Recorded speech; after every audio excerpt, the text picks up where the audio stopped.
Welcome. I'm so excited for our superhero podcast and getting to meet our traveling superheroes. Today, I'm excited to announce Eric. So, Eric, if you'll do me the honor of introducing yourself and what your job title is. My name's Eric Foster. I'm a medical laboratory scientist. I've graduated in 2010 and spent most of my career at one hospital where I interned. So that was kind of nice. And then a couple years back, the kids have kind of gone off to college and decided, okay, let's earn a little bit more money. Let's go be a traveler. And I've been to three facilities since then, and have really enjoyed kind of learning new stuff, meeting new people, and getting to see how other labs are run.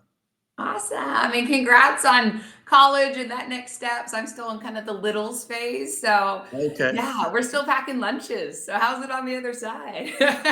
Nice, but comes with its own problems too. But I Yeah. mean, with Zoom or FaceTime or just phone and text, I can keep in contact with them no matter where I am. And working nights as I have a lot as a traveler, I can be there, the times my wife's asleep, and so we're kind of there around the clock for the kids for whatever they might need. Oh, that's awesome. Well, congrats. I know it's a big step. Does go by really quickly for sure. I know with the kiddos. It does. So, well, we appreciate you and I'm so excited to meet you. I would love to know what inspired you to take this job and become a superhero. I kind of joke it's the origin story. I feel like everybody how did you know that this was a career field option for you and got you excited about it? Well, I was always interested in traveling. That seemed like a nice way to go. But right after I graduated, I got with my now wife and her kids, and it seemed like that wasn't going to be the time, And so I had the job in town, and that was fine. But after like 14 years and like five different directors, politically, I guess I wasn't always getting along with them as well.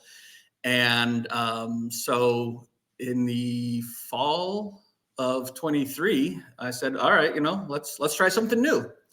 And one of the joys of traveling is I'm only at a place for 3 months or so, potentially, and I don't have to get so hung up about some of the changes being made or whatever. I can do my job and go home, and that's it. It's not as well. I was a supervisor at my old job, and that came with its own stressors and political problems.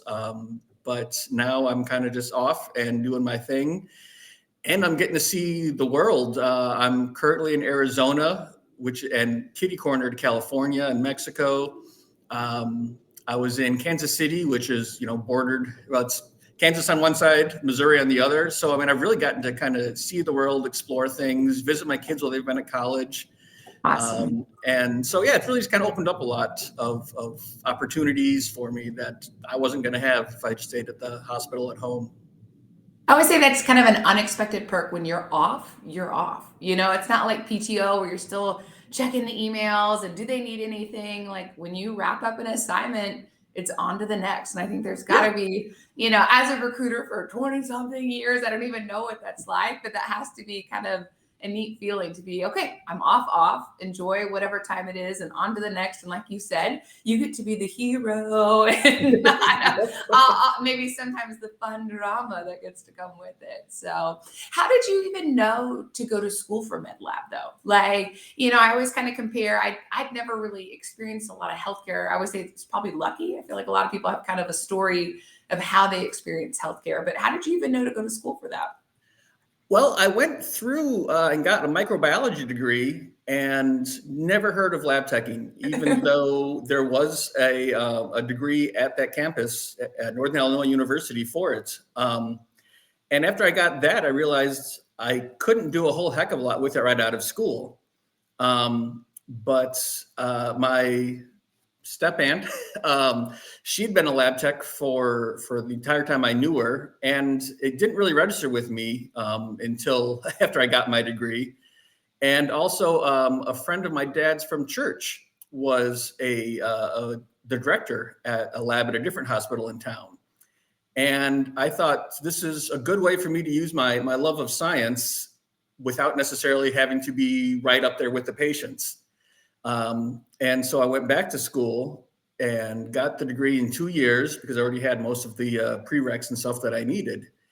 And one thing I really enjoy about the field is that you intern somewhere for your last year. So no matter what, you already kind of have you already have some experience in the field. And a lot of employers love that.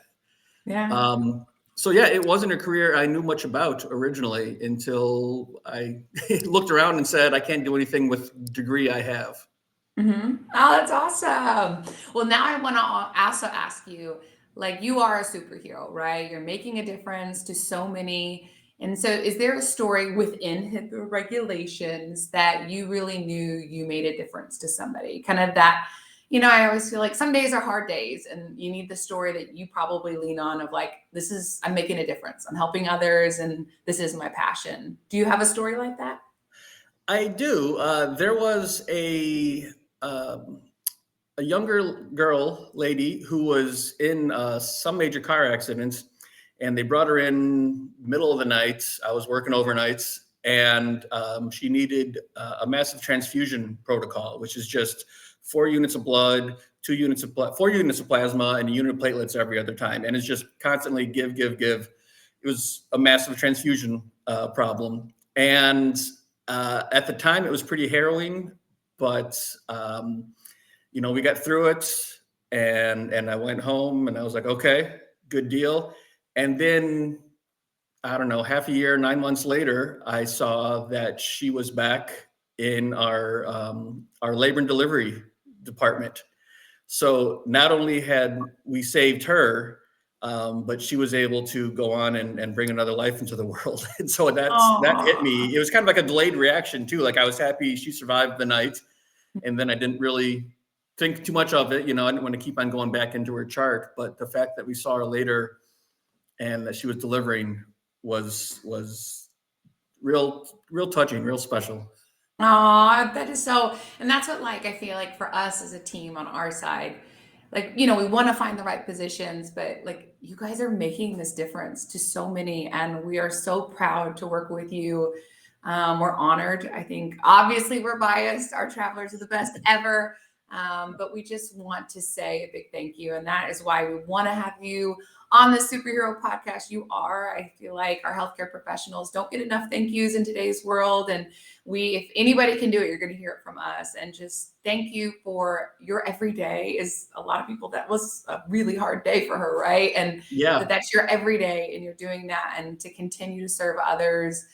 We hope to be just a small reminder of the thank yous, and we are just so grateful to know you and work with you. You are my superhero. I know our team is grateful to work with you, and just so thankful for your time today and to meet with us on this podcast. Thank you for all you do, always and always. All right, thank you. Take It's been an care. honor.